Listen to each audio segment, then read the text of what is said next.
কথাটার মানে হচ্ছে এখানে আর্টটাকে বলা হচ্ছে ক্রাইম, এবং প্রত্যেকে ক্রিমিনাল, এক একজন এক এক ধরনের ক্রাইমে স্পেশালাইজেশন করে। আমি যে ক্রাইমটা করতে পারি রুদ্র তার থেকে অন্য ক্রাইম করে, রুদ্র যে ক্রাইম করে সৌরভ তার থেকে অন্য ক্রাইম করে, অমিত সাহা সম্পূর্ণ অন্য ক্রাইম করে।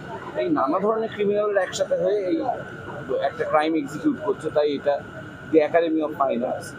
এইটাতে অবশ্যই সিচুয়েশনাল কমেডি আছে, কিন্তু সেই কমেডিটা খুব একটা স্বস্তিদায়ক নয়, মানে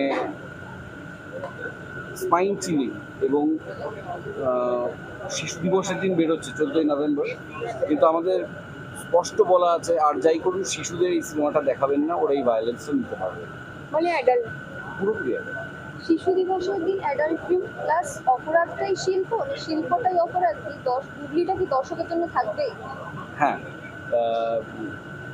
দেখো চিলড্রেন্স ডে তো সেরকম আমাদের এখানে সেলিব্রেশনটা খুব একটা হয় না, একটা ক্যালেন্ডারে মাঠ থাকে, স্কুলে একটা ছুটি থাকে। তো চিলড্রেন্স ডে তো একটা পুজো রিলিজ নয় যে সেটার জন্য ওরকমভাবে ভাবতে হবে।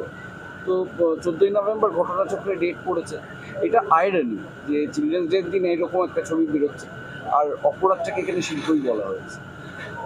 54টা চেঞ্জ আমরা শুনেছি শুধু পোস্টার লঞ্চের, আর এটা নিয়ে কি বলবো? সেটা তো সেন্সারের লুকআউট। আমাদের অভিনয় হয়ে যাওয়ার পরে এই সেন্সার প্রসেসটা এমন একটা ডিফারেন্ট প্রসেস, সেটার সঙ্গে আমাদের যোগাযোগ খুব কম থাকে, কাজে এটা নিয়ে বলতে পারাটা বা আমার এখতিয়ারের বাইরে। আর তোমার এখানে চরিত্রটা নিয়ে যদি কিছু বলো। আজকে আমার চরিত্রের নাম থেকে শুরু করে কিচ্ছু বলতে বারণ করে দিয়েছে, একটাই শুধু বলতে পারি, একজন স্পেশাল ক্রিমিনাল যে উৎকৃষ্ট খুন করতে পারে। মানে দর্শকও তোমাকে দেখে নতুন করে পাবে বলছো? আমাদের তো সেটাই চেষ্টা থাকে, প্রত্যেকবার নতুন করে ধরা দেওয়া, প্রত্যেকবার পারি কিনা জানি না, চেষ্টা করতে।